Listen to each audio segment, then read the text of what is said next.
Hello everyone, welcome to my channel open all's excellence. आज हम लोग इस वीडियो लेक्चर में सीबीएसई के द्वारा जारी किया गया new syllabus and exams patterns वो डिटेल्ड हम लोग डिस्कस करेंगे इस वीडियो लेक्चर में। इस वीडियो लेक्चर में हम सिर्फ सेकेंडरी यानी क्लास 10th का टर्म फर्स्ट का math syllabus and exams pattern discuss करेंगे। नेक्स्ट वीडियो लेक्चर में टर्म सेकेंड का करेंगे। उसके बाद हम लोग फिर सीनियर सेकेंडरी यानी क्लास 11th 12th का भी हम लोग डिस्कस करेंगे। चलिए शुरू करते हैं।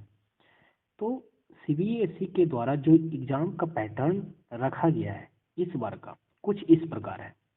मतलब फर्स्ट टर्म के अंदर मैथ्स का पेपर या तो जितने भी पेपर होंगे सब्जेक्ट का वो सब के सब 90 मिनट्स का पेपर होगा,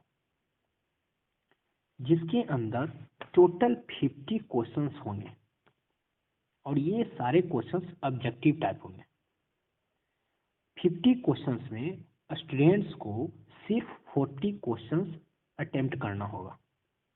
40 क्वेश्चंस में 40 मार्क्स, यानी पर क्वेश्चन आपको 1 मार्क्स दिया जाएगा। इंटरनल असेसमेंट जो कि 10 मार्क्स का होगा और दोनों मिलाकर टोटल 50 मार्क्स का पेपर होगा।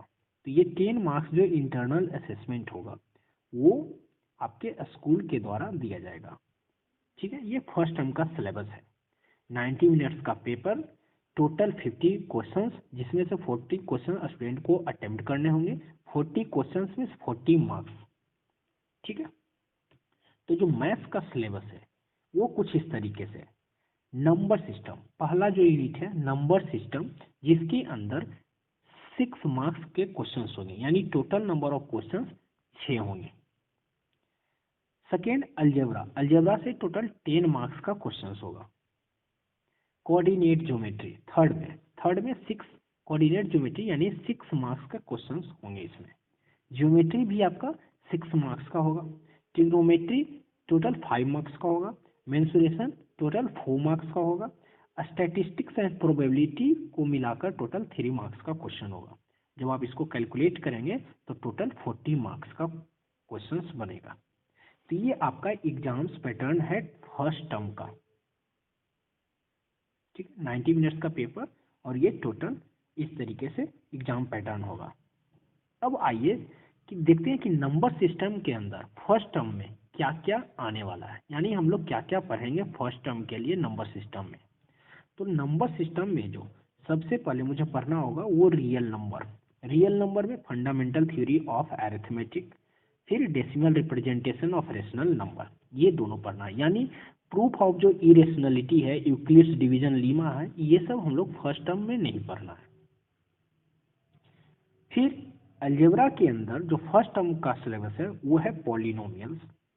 पॉलिनोमियल्स के बाद pair of linear equation in 2 variables है, ये अलजेब्रा का सिलेबस है। इसके बाद कोऑर्डिनेट ज्योमेट्री, कोऑर्डिनेट ज्योमेट्री के अंदर जो सिलेबस है, कोऑर्डिनेट ज्योमेट्री मींस लाइंस जो कि ग्राफ्स ऑफ लीनियर इक्वेशन है, बेसिक कंसेप्ट है, डिस्टेंस फार्मूला है, फिर सेक्शन फार्मूला है। सेक्शन फार्मूला में सिर्फ इंटरनल डिवीजन का पढ़ना है, एक्सटर्नल डिवीजन का इसके अंदर पढ़ना नहीं है। नेक्स्ट ज्योमेट्री, ज्योमेट्री के अंदर सिर्फ और सिर्फ ट्रायंगल्स के बारे में डिस्कस करना है, यानी ट्रायंगल्स के से ही क्वेश्चंस आएंगे फर्स्ट टर्म में। इसके बाद है ट्रिग्नोमेट्री। ट्रिग्नोमेट्री में भी टर्म फर्स्ट के लिए सिर्फ इंट्रोडक्शन टू ट्रिग्नोमेट्री पढ़ना है, यानी कुछ ट्रिग्नोमेट्रिक रेशियो के बारे में पढ़ना है, बेसिक ऑफ ट्रिग्नोमेट्री पढ़ना है, कुछ प्रूफ्स पढ़ना है, वैल्यू ऑफ ट्रिग्नोमेट्रिक रेशियो पढ़ना है और रिलेशनशिप बिटवीन द रेशियोज पढ़ना है। इसके अलावा मुझे ट्रिग्नोमेट्रिक आइडेंटिटी, वो भी बेसिक वाला, मतलब सिर्फ sine square theta plus cos square theta, इस टाइप का मुझे ट्रिग्नोमेट्रिक आइडेंटिटी भी पढ़ना है इसके अंदर। यानी एप्लीकेशन ऑफ ट्रिग्नोमेट्री जो है टर्म फर्स्ट के सिलेबस में इंक्लूड नहीं है, वो टर्म सेकेंड के सिलेबस में इंक्लूड किया गया है। एप्लीकेशन ट्रिग्नोमेट्री का application means height and distance. ठीक है, उसके बाद है मेंसुरेशन। मेंसुरेशन से सिर्फ और सिर्फ एरियाज रिलेटेड टू सर्कल, को फर्स्ट टर्म के सिलेबस में इंक्लूड किया गया है। यानी मेंसुरेशन से जितने भी क्वेश्चंस आएंगे वो सब के सब सर्कल बेस्ड होंगे। तो आपको सर्कल्स के बारे में अच्छे से पढ़ना होगा, तभी सारे क्वेश्चंस आप सही अटेम्प्ट कर पाएंगे। सिर्फ और सिर्फ एरियाज रिलेटेड टू सर्कल। सबसे लास्ट यानी स्टैटिस्टिक एंड प्रोबेबिलिटी पढ़ना है। स्टैटिस्टिक एंड प्रोबेबिलिटी से टोटल सिर्फ कितना 3 मार्क्स का क्वेश्चन होगा, लेकिन ये भी इम्पोर्टेंट होगा आपके सेकेंड टर्म के पॉइंट ऑफ व्यू से। ठीक है, तो ये आपका ओवरऑल एग्जाम का पैटर्न है जो कि फर्स्ट टर्म का है, और ये रिसेंट का ही पैटर्न्स है। और ये उम्मीद है कि आगे भी जो एग्जाम्स होंगे सीबीएसई का क्लास 10th और 12th का सेम पैटर्न पे ही एग्जाम्स होगा। तो स्मार्ट वर्क इसके ऊपर करना है, हार्ड वर्क के साथ स्मार्ट वर्क। मीन्स मुझे सिलेबस कवर करने से पहले मुझे टर्म वाइज सिलेबस कवर करना होगा।